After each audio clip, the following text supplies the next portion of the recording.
사도행전 7장 37절에서 41절입니다. 일어서셔서 우리 한 절씩 교독 하겠습니다. 37절에서 41절입니다. 한 절씩 교독하겠습니다. 이스라엘 자손에게 주 너희 하나님께서 너희 형제들 중에 나와 같은 대언자 하나를 너희를 위하여 일으키시리니 너희는 그의 말을 들을지니라 하고 말한 이 사람이 바로 그 모세니라. 시내산에서 자기에게 당에 있던 교회에 있으면서 살아있는 말씀들을 받아 우리에게 주던 자가 바로 이 사람이니라. 우리 조상들이 그에게 순종하려 하지 아니하고 자기들로부터 그를 밀어내려 하며 마음속으로 다시 이집트로 돌아가 아론에게 이르되 우리를 위해 우리 앞에 갈 신들을 만들라. 이 모세 곧 우리를 이집트 땅에서 데리고 나온 사람에 관하여는 뭐가 어찌 되었는지 우리가 알지 못하노라. 그 무렵에 그들이 송아지 하나를 만들어 그 우상에게 희생물을 바치며 자기들의 손으로 만든 것들을 기뻐하며. 아멘. 여기까지만 보겠습니다. 잠깐 기도하고 말씀 전하겠습니다. 아버지 하나님 감사합니다. 9월달 시작하면서 첫 번째 주간 첫째 날 우리를 권하시고 또 우리의 삶 속에 우리와 함께 하시고 우리를 선한 길로 이끌어 주신 그 주님을 찬양하고 예배하고자 이 자리에 모였습니다. 또 기록된 사도행전 7장 37절 이하의 말씀을 저희들이 읽고 들었습니다. 이 말씀을 통해서 우리에게 주시는 그 말씀 우리가 받아들이기를 원합니다. 모든 생각 다 내려놓고 하나님의 말씀에 귀를 기울이게 하시고 말씀이 무엇을 우리에게 말하고 있는지 우리가 바르게 깨닫고 그 말씀을 통해서 자신을 살피고 잘못된 것이 있으면 고치고 또 연약한 것이 있으면 우리가 주님으로부터 도움을 구해서 진짜 우리를 권하신 주님을 영화롭게 해드리는 우리 교회 모두가 되기를 원합니다. 우리를 진리 가운데로 이끌어 주시고 영광을 받으시옵소서. 오늘도 부족하고 연약한 저를 이곳에 세워서 하나님의 말씀을 전하게 하신 아버지께 감사를 드립니다. 인간의 생각이나 뜻을 전하지 않게 하시고 오직 살아계신 하나님의 말씀만을 신실하게 전해서 말씀을 듣는 우리 지체들을 말씀 위에 굳건하게 세워주는 저가 되기를 원합니다. 저의 생각과 입술을 붙잡아 주시고 주님의 선한 도구로 사용하셔서 주님만 홀로 영광을 받으시옵소서. 남은 시간을 주님께 의탁하며 우리 주 예수 그리스도의 이름 안에서 기도드립니다. 아멘. 오늘 읽은 사도행전 7장 39에서 41절의 말씀은 출애굽기 32장에 기록된 말씀입니다. 그 내용은 모세가 시내산에 올라갔는데 내려오는 것이 늦어지자 아론에게 모세가 살았는지 죽었는지 우리가 알지 못하니 우리를 위해 우리 앞에 갈 신들을 만들라. 우리를 위해 우리 앞에 갈 신들을 만들라 라고 하자 아론이 백성들에게 너희 아내와 너희 아들 딸들의 귀에 있는 금 귀고리를 빼서 내게로 가져오라 라고 합니다. 그래서 백성들이 자기들의 귀에 있던 금 귀고리를 빼서 아론에게 가져가자 아론이가 금 송아지를 만들게 되죠. 그러면서 이스라엘 백성들에게 이것들이 너를 이집트 땅에서 데리고 올라온 네 신들이라. 송아지 우상을 가리켜서 이집트 땅에서 데리고 온 네 신들이다 라고 말을 하면서 송아지 앞에 제단을 쌓고 내일은 주를 위한 명절이니 하면서 다음날 송아지의 우상 앞에 헌물을 드리고 먹고 마시고 뛰놀았다고 성경에 기록하고 있습니다. 이 내용이 오늘 출애굽기 32장에는 언급되어 있지 않지만 오늘 7장 39절에 가면 이스라엘 백성들이 아론에게 송아지 우상을 만든 목적이 모세를 밀어내고 그들의 마음이 이집트로 돌아갔기 때문이다 라고 말씀하고 있습니다. 그래서 오늘은 우상을 만든 이스라엘이라는 제목으로 이스라엘 백성들이 왜 모세를 밀어내려 했는지, 왜 송아지 우상을 만들었는지에 대해서 말씀을 전하겠습니다. 첫째, 이스라엘 백성들은 왜 모세를 밀어내려 했을까요? 그것은 모세가 자신들을 이집트에서 데리고 나왔다고 생각했기 때문입니다. 누가 이스라엘 백성들을 이집트에서 데리고 나왔습니까? 모세입니까? 하나님이십니까? 누굽니까? 하나님이십니다. 왜냐하면 하나님께서 재앙의 천사를 보내 이집트에 처음 난 것을 모두 죽였죠. 그러자 파라오가 이스라엘 백성들을 어쩔 수 없이 내보내죠. 모세가 이집트에 처음 난 장자를 친 게 아닙니다. 다만 모세는 하나님께서 시킨 대로 파라오에게 말했고 또 이스라엘 백성들을 데리고 나가라 라고 해서 데리고 나왔을 뿐입니다. 그런데 이스라엘 백성들은 모세가 자신들을 데리고 나왔다고 생각했다는 것이죠. 누가 이스라엘 백성들을 홍해로 데리고 나왔습니까? 모세입니까? 하나님이십니까? 하나님이십니다. 출애굽기 13장 17, 18절을 제가 읽어드릴게요. 한번 보십시오. 파라오가 백성을 가게 하였을 때에 블레셋 사람들의 땅에 있는 길은 가까울지라도 하나님께서 그들을 그 길로 인도하지 아니하셨으니, 누가 이스라엘 백성들을 가까운 길로 인도하지 않았다고 하십니까? 하나님이라고 분명히 말하고 있죠. 이는 하나님께서 말씀하시기를 혹시 이 백성이 전쟁을 보면 뜻을 돌이키고 이집트로 되돌아갈까 염려하노라 하셨기 때문이라. 그러나 하나님께서 홍해의 광야의 길을 통해 백성을 인도하시니 이스라엘 자손이 이집트 땅에서 나와 무장을 하고 올라가니라. 하나님께서 어떻게 인도하셨습니까? 바로 낮에는 구름기둥으로 밤에는 불기둥으로 빛을 줘 가게 했다고 출애굽기 13장 21에서 22절에 말씀하고 있습니다. 제가 읽어드릴게요. 주께서 그들 앞에 가시며, 누구 앞에 가십니까? 이스라엘 앞에 가시죠. 낮에는 구름기둥으로 그들의 길을 인도하시고 밤에는 불기둥으로 그들에게 빛을 주사 낮과 밤에 가게 하셨으며. 자, 이스라엘 백성들을 누가 인도하십니까? 주님이 앞에서, 그 다음에 구름기둥으로 해서 백성들이 구름기둥이 움직이면 이스라엘 백성들이 가고 밤에는 불을 비춰주니까 어떻게 해요? 가게 하셨다라고 분명하게 말하고 있죠. 누가 이스라엘 백성들을 쓴물밖에 없는 마루로 인도하셨습니까? 모세입니까? 하나님이십니까? 하나님이십니다. 누가 이스라엘 백성들을 신광야로 인도했습니까? 모세입니까? 하나님입니까? 하나님이십니다. 누가 이스라엘 백성들이 물이 없는 무리바로 인도하셨습니까? 하나님이십니다. 이것은 앞서 출애굽기 13장 21절에 이하에서 말씀드렸듯이 이스라엘 백성들 앞에서 구름기둥과 불기둥이 움직일 때 이동했다고 말하고 있죠. 근데 그 종합적으로 모든 과정을 출애굽기 40장 36절 이하에 아주 자세하게 설명하고 있습니다.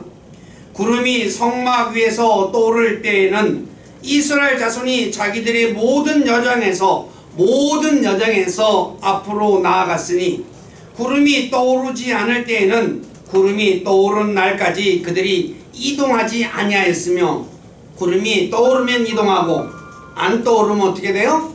이동하지 않았다고 분명히 말하죠. 그러면서 뭐라고 합니까? 이는 이스라엘 온 집이 자기들이 모든 여정을 통해 낮에는 주의 구름이 성막 위에 있고 밤에는 불이 그 위에 있음을 보았기 때문이다. 그러죠. 구름이 떠오르면 이스라엘 백성이 이동했고 구름이 떠오르지 않으면 이동하지 않았다고 분명히 말하고 있죠. 다시 말해 모세도 구름기둥과 불기둥이 움직일 때 이동했습니다. 그런데 이스라엘 백성들은 하나님께서 구름기둥과 불기둥으로 자신들을 이끄시는 것을 알지 못하고 모세가 이끌었다고 생각하고 있었던 것이죠.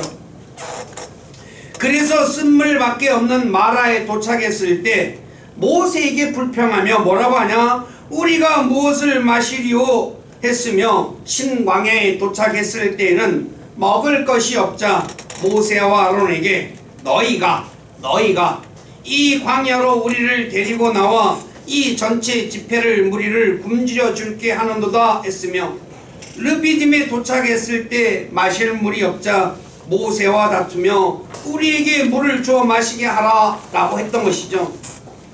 살펴보았듯이 이스라엘 백성들은 하나님께서 구름기둥과 불기둥으로 자신들을 이끄시는지 모르고 모세가 이끄는 줄 알고 있었습니다. 그래서 어려운 일을 당할 때마다 모세에게 불평하며 우리가 무엇을 마시리요?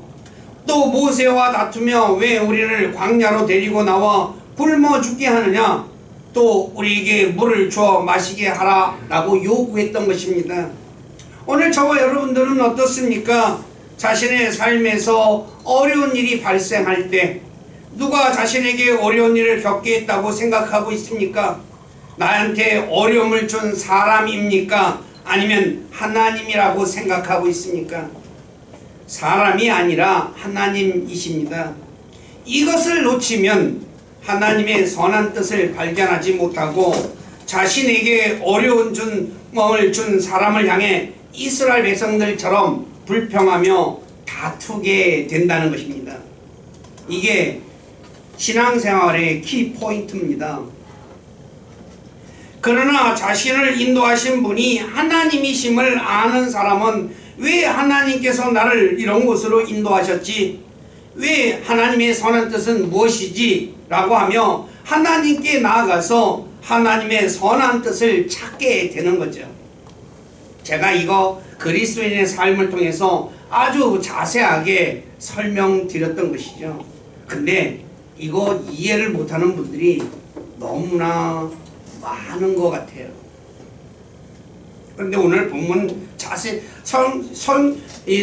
성경 구절을 통해서 한번 자세히 살펴보시기를 바랍니다. 자,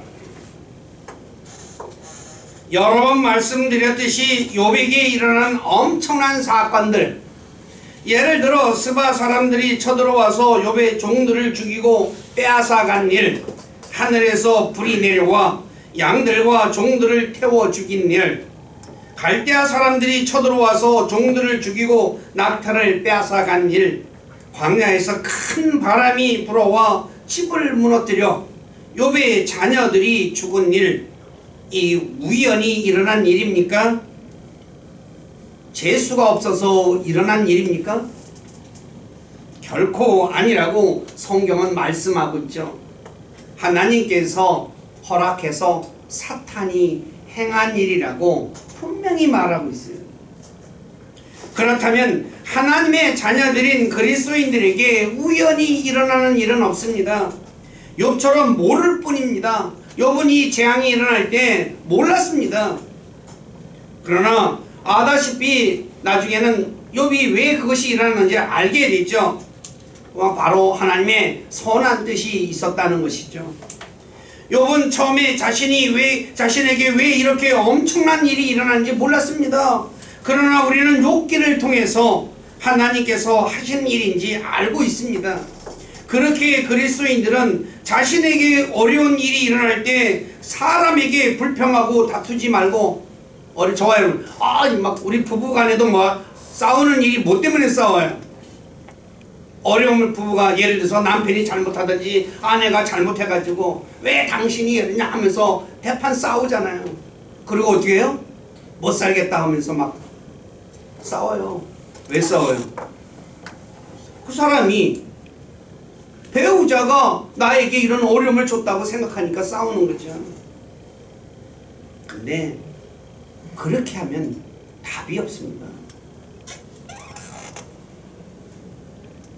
하나님께서 그 길을 하셨기 때문에 왜 하나님이 내게 이런 고난을 주셔서 이 일을 겪게 했는지를 그걸 찾아야 한다는 거죠. 그래서 하나님 앞에 나가 하나님 앞에 무릎 꿇고 주님 저에게 왜 이 일을 허락하셨는지 그걸 찾으면 어떻게 돼요? 답이 나오는 거죠. 답이 나오면 어떻게 돼요? 문제가 해결되는 거죠. 근데 대부분의 사람들이 이 부분을 놓치고 살아간다는 거죠. 우리 교회 식구들은 그런 분들이 한 분도 없기를 부탁드립니다. 자, 두 번째, 이스라엘 백성들의 마음이 이집트에 가 있었기 때문입니다. 오늘 7장 39절에 보면 모세가 이스라엘 백성들이 모세를 자신들로부터 밀어내어 마음속으로 다시 이집트로 돌아가려 했다라고 말하고 있죠. 왜 이스라엘 백성들의 마음이 이집트로 돌아가 있을까요? 이스라엘 백성들은 이집트의 노역이 너무나 고통스러워 이집트를 나왔지만 가나안 땅으로 가는 여정, 홍해, 마라, 신광야, 르비딤 등등이 너무나 힘들었기 때문에 차라리 이집트로 돌아가려고 했던 것이죠. 마치 마태복음 16장 21에서 23절에 보면 예수님께서 자신의 고난과 죽음과 부활에 대해 말씀하셨을 때 베드로가 결코 그런 일이 일어나지 않을 것이라고 말했죠.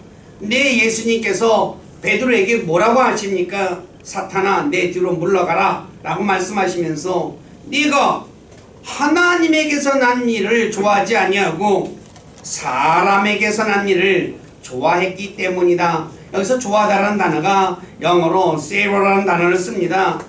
맛이 들었다는 거죠. 그렇게 세상 것에 맛들어가지고 하나님의 것에 대해서 모르니까 어떻게 해요? 주님 그 죽을 수 없습니다 하고 붙잡은 거죠. 이스라엘 백성들이 이집트 생활이 너무나 몸에 배었던 것입니다. 그래서 말끝마다 이집트예요. 이것은 이스라엘 백성들이 그들이 나온 그들의 입을 통해서 하는 말을 보면 알 수 있습니다. 자 보십시오. 출애굽기 14장 11, 12절에 보면 이스라엘 백성들이 홍해 앞에 다다랐을 때 왜 우리를 이집트에서 데리고 나와 광야에서 죽게 하느냐?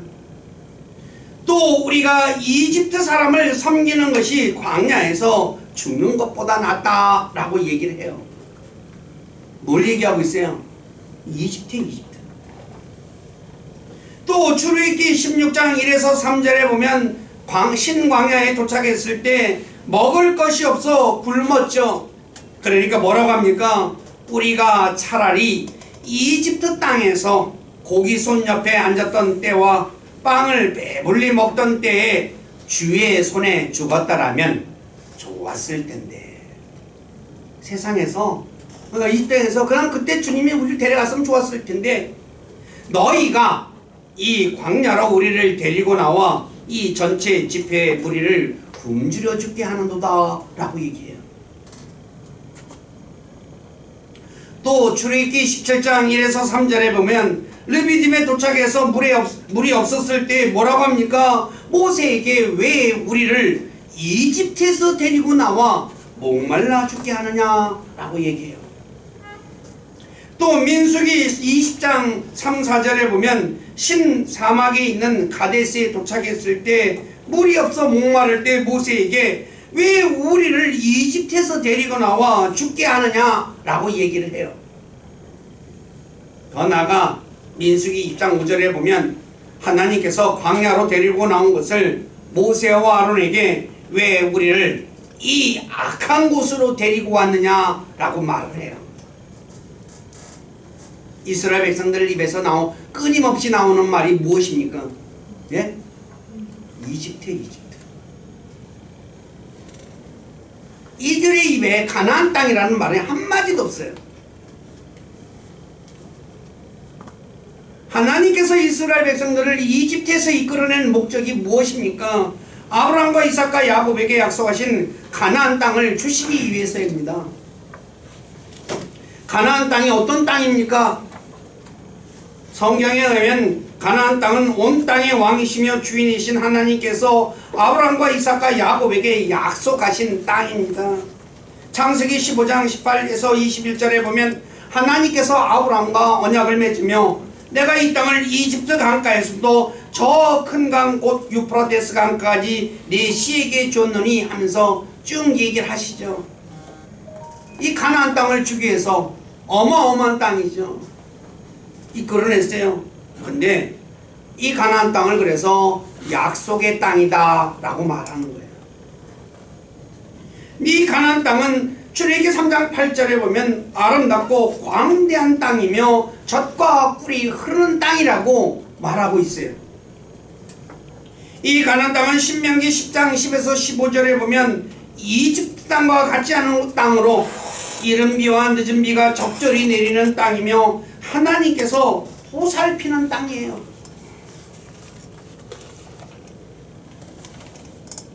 넘어가셔서 6페이지 보시면 신명기 8장 7, 9절에 보면 이렇게 말하고 있습니다. 제가 읽어드릴게요.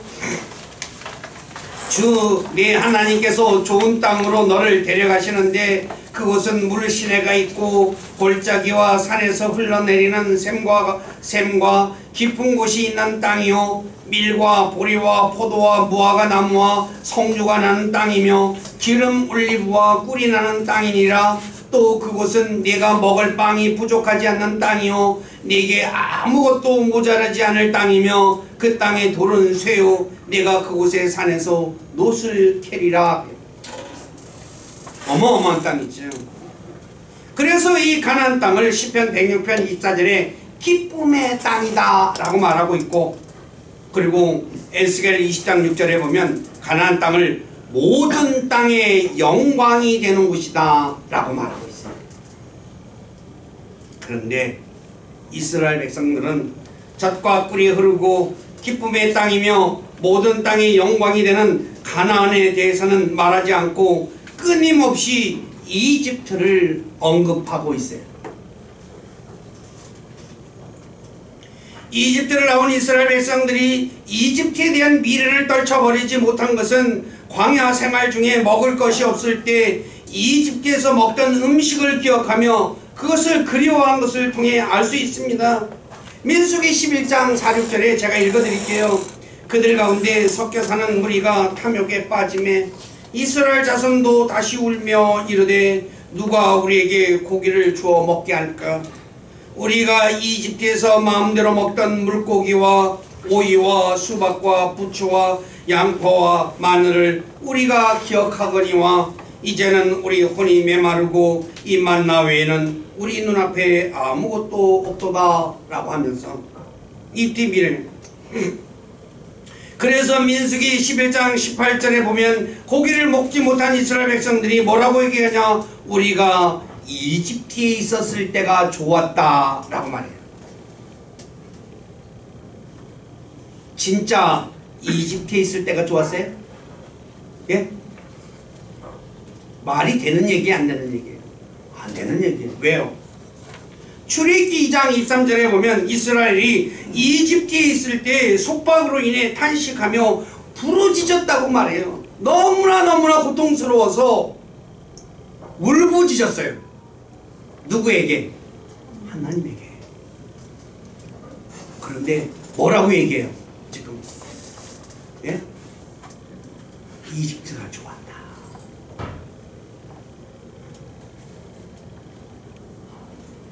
민수기 14장 1, 4절에 7페이지에 보시면 이집트를 그리워한 이스라엘 백성들이 가나안 땅을 정탐하고 돌아와 부정적인 말을 한 10명의 정탐꾼의 말을 듣고 밤새도록 울고 난 후 모세와 아론에게 불평을 쏟아내고 있는 말을 들어보십시오.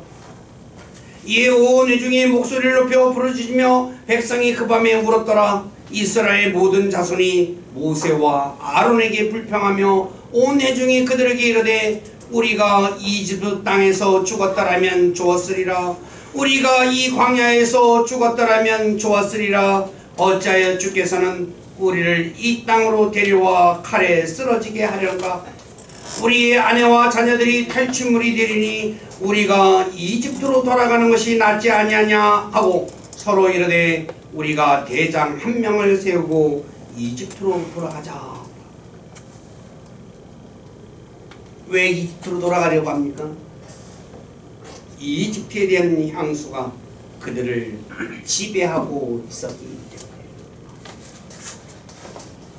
그리스도인들 중에서도 이스라엘 백성들처럼 여전히 자신의 마음이 세상에 가 있는 사람들이 많죠. 그래서 목회자가 하늘에 있는 것에 대해 말하면 싫어하고 세상에 관해 말하면 좋아하는 사람들이 무지하게 많아요. 교회 안에서도 또 만나서 하는 얘기가 뭐예요? 다 세상 얘기야. 하늘에 관한 얘기는 없어.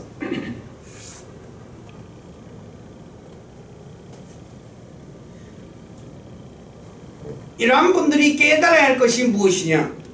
자신이 여전히 세상에 속해 있고 자신 안에 있는 영은 오류의 영이라는 것 잊지 마시기 바랍니다. 진짜 제대로 된 영이 아니라는 거예요. 요한일서 4장 5, 6절 잘 보십시오.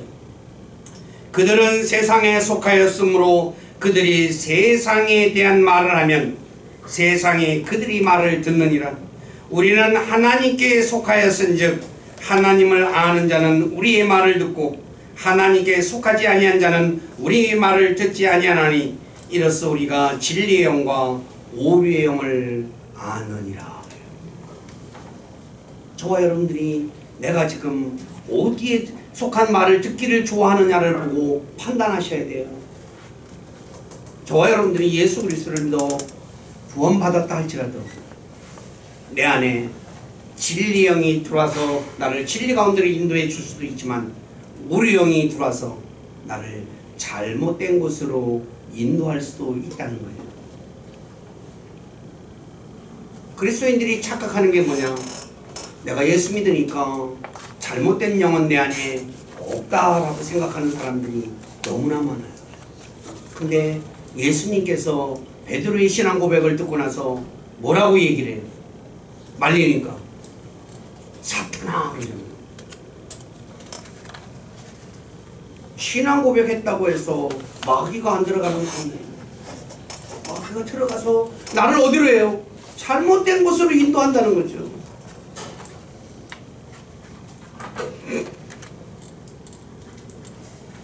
사도 요한의 말을 듣지 아니하고 세상에 속한 것을 듣기를 좋아하면 내 안에 지금 잘못된 영이 들어와 있다는 것 잊지 마시기 바랍니다. 왜 그랬을까요? 형상이 오류의 작품이듯이 하나님의 말씀을 듣지 않는 사람들은 잘못된 길로 가기 때문에. 그래서 예레미야 10장 14, 15절에 뭐랍니까? 사람마다 아는 것이 짐승 같고 주물공이 새긴 형상으로 말미암아 당황하나니 그가 부어 만든 형상은 거짓이요 그것들 속에는 숨이 없도다. 그것들은 헛것이요 오류의 작품이니 그것들을 증거를 하는데 그것들이 멸망하리라. 우상은 오류의 작품이라고 분명하게 얘기합니다.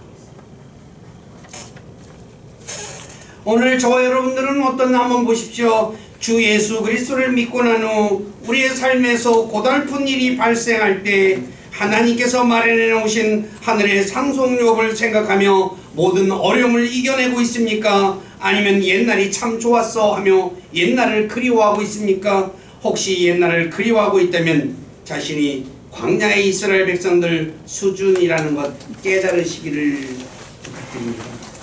지금 내 수준이 어디예요? 이스라엘 백성들 겨우 수준입니다. 이스라엘 백성들이 광야 40년 동안 고달프고 힘들기도 했지만 하나님께서 이스라엘 백성들에게 부족한 것이 하나도 없이 해주셨어요. 느헤미야 9장 20에서 21절 한번 다같이 읽어보시기 바랍니다. 시작. 또 주의 선한 영은 그들을 가르치시며 주의 만나가 그들의 입에서 떠나지 않게 하시고 그들의 목마름으로 인해 그들에게 물을 주사 참으로 40년 동안 광야에서 그들을 부양하시되 그들에게 아무것도 부족하지 않게 하셨으므로 그들의 옷이 낡아지지 아니하고 말이 무르뜨지 아니하였사. 네. 아무것도 부족하지 않게 해줬어요.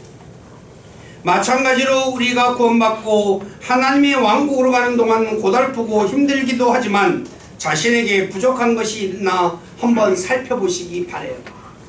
다른 분은 모르겠지만 저의 경우는 부족한 것 없이 살았습니다. 물론 남들과 비교해서 좋은 집에 살지 못하고 좋은 것 그리고 마시고 먹고 입지는 못했다 할지라도 굶지 않고 헐벗지 않고 부족함 없이 살았어요. 왜요? 주님이 나의 목자가 되시기 때문에.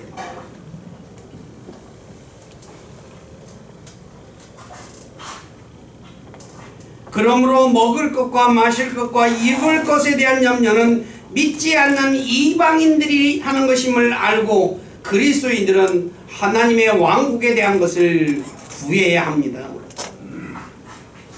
그래서 누가복음 12장 29, 31절에 너희는 무엇을 먹을까 무엇을 마실까 구하지 말며 의심하는 마음도 갖지 말라 그래요. 의심하는 마음도.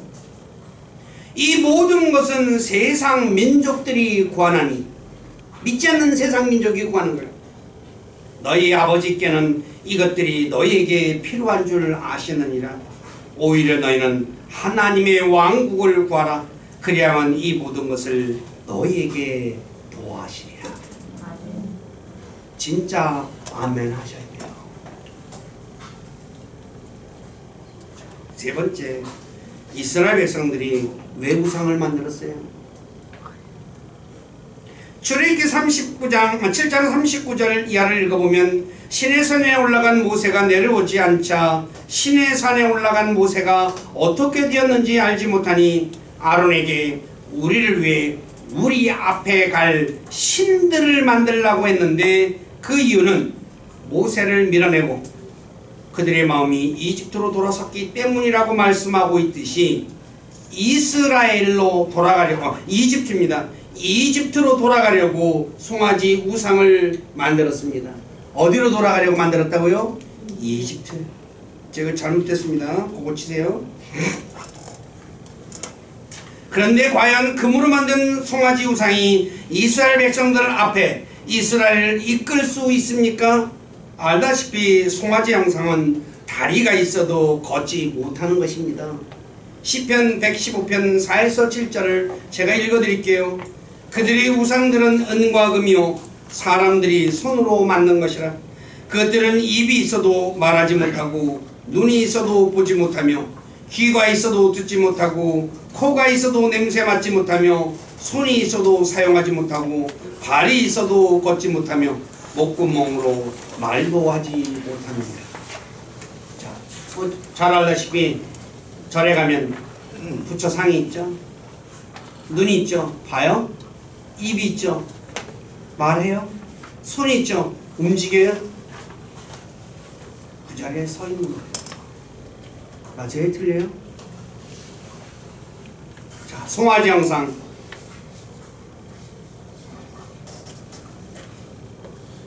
이스라엘 백성들 앞에서 이스라엘 백성들을 이끌 수 있을까요?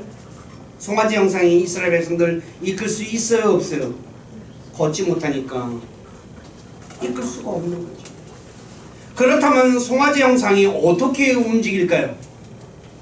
이스라엘 백성들이 원하는 대로 움직입니다. 맞아요? 틀려요? 제가 예를 들어서 이게 송아지라고 합시다요. 만약에 컵이 내 앞에 한번 가요? 안 못 가요? 못 가잖아요. 그럼 이게 어떻게 움직여요? 내가 일로 가고 싶으면 이렇게 들어오면 되는 거죠. 이쪽으로 가고 싶으면 이쪽으로 가면 돼요. 이쪽으로 가고 싶으면 어디로 가요? 이쪽으로 가면 되는 거죠. 누가 가는 거예요? 내가 가는 거예요.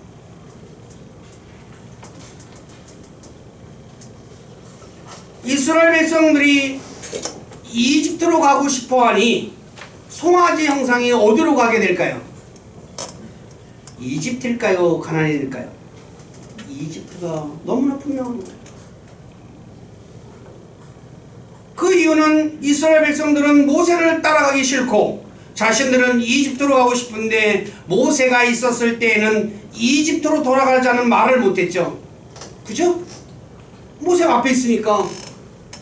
근데 모세가 보이지 않아. 시내산에 올라갔다가. 그러니까 송아지 형상을 만들어서 송아지 형상이 자신들을 이집트로 인도하게 하여 이집트로 가고자 했던 것이에요. 그러면서 너희를 이집트에서 이끌어낸 신들이다 라고 말하잖아요.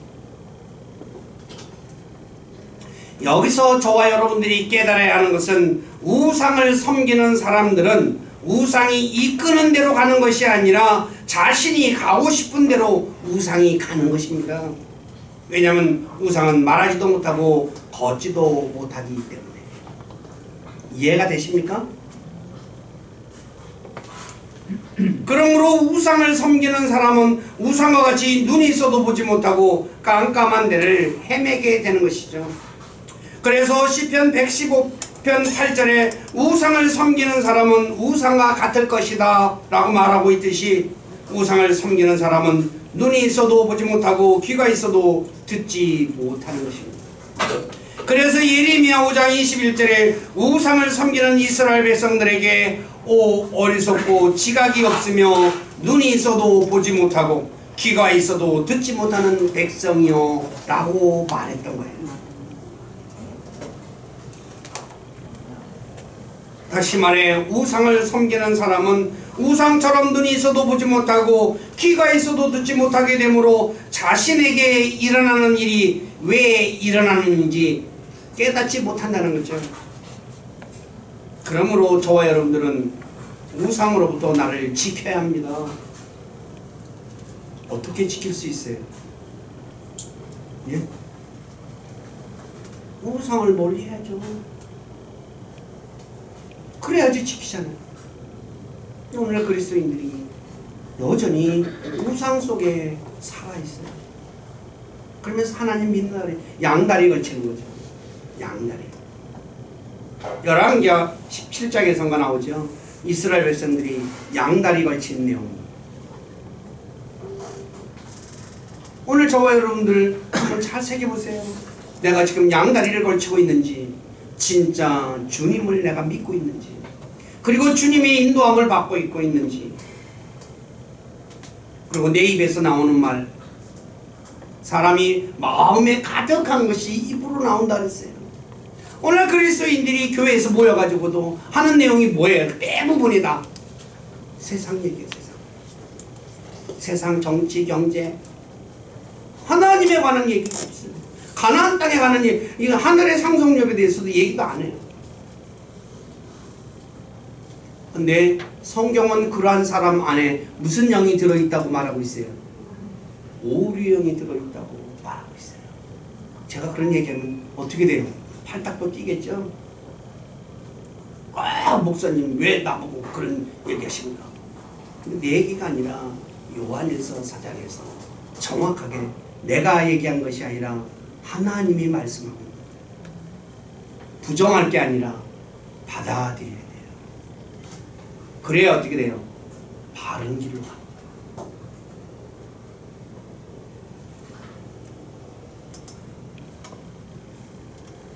자, 말씀 정리합니다. 하나님께서 아브라함과 이삭과 야곱에게 약속하신 가나안 땅을 주기 위해 이집트에서 고통받는 이스라엘 백성들을 이집트에서 이끌어냈습니다. 그런데 이스라엘 백성들이 가나안 땅에 가는 길이 힘들고 고통스러운 일이 일어날 때마다 이집트를 말하던 중 모세가 시내산에 올라갔다가 내려오지 않자 아론에게 우리 앞에 갈 신을 만들라고 해서 송아지 우상을 만들었습니다. 그 이유는 이집트로 돌아가기 위해서였죠. 제가 자꾸 틀리게 해놨네요. 이집트입니다. 오늘 주 예수 그리스도의 은혜로 세상에서 나온 우리는 어떻습니까? 하나님의 왕국으로 가는 여정 중에 어려운 일을 만날 때마다 자신이 나온 세상을 말하고 있습니까? 아니면 하나님께서 약속하신 하늘의 상속력을 말하고 있습니까? 우리 교회 모두는 어려운 일 만날 때마다 이스라엘 백성들처럼 자신이 나온 세상에 대해 말하기보다 세상이 좋았다, 세상이 그리워 라고 말하기보다 하나님께서 하늘에서 마련해준 하늘의 상속력을 생각하며 모든 어려움을 이겨내시기를 다시 한 번 더 부탁드립니다. 기도하겠습니다. 아버지 하나님, 오늘 부족한 자가 사도행전 7장 39절 이하의 말씀을 통해서 이스라엘 백성들이 왜 송아지 우상을 만들었는지에 대해 말씀을 전했습니다.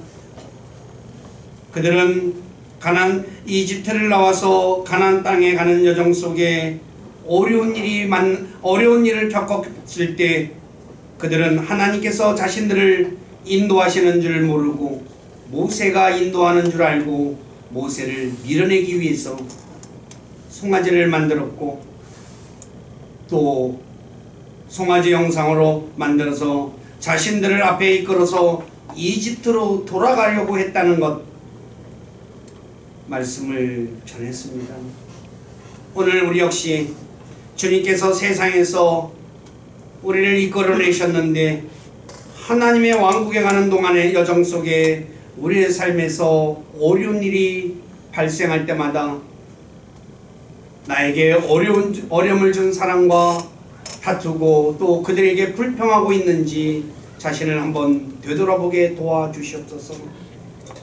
우리를 그 길로 이끄신 분은 사람이 아니라 하나님이심을 꼭 기억할 수 있게 해주시고, 그리고 하나님께서 우리를 어려운 길로 이끄신 것은 하나님의 선한 뜻이 거기에 반드시 있다는 것 꼭 기억하고, 나에게 어려움을 준 사람에게 불평하고 다툴 것이 아니라 하나님 앞에 나가서 하나님께 무릎 꿇고 하나님의 선한 뜻을 찾는, 그래서 자신의 믿음을 키워서 하나님께서 약속하신 하늘의 상속력을 받는 복된 그리스도인으로 살아가도록 복 주시고 영광 받으시옵소서. 저희들의 삶을 주님께 의탁하며 우리 주 예수 그리스도 이름 안에서 기도드립니다. 아멘.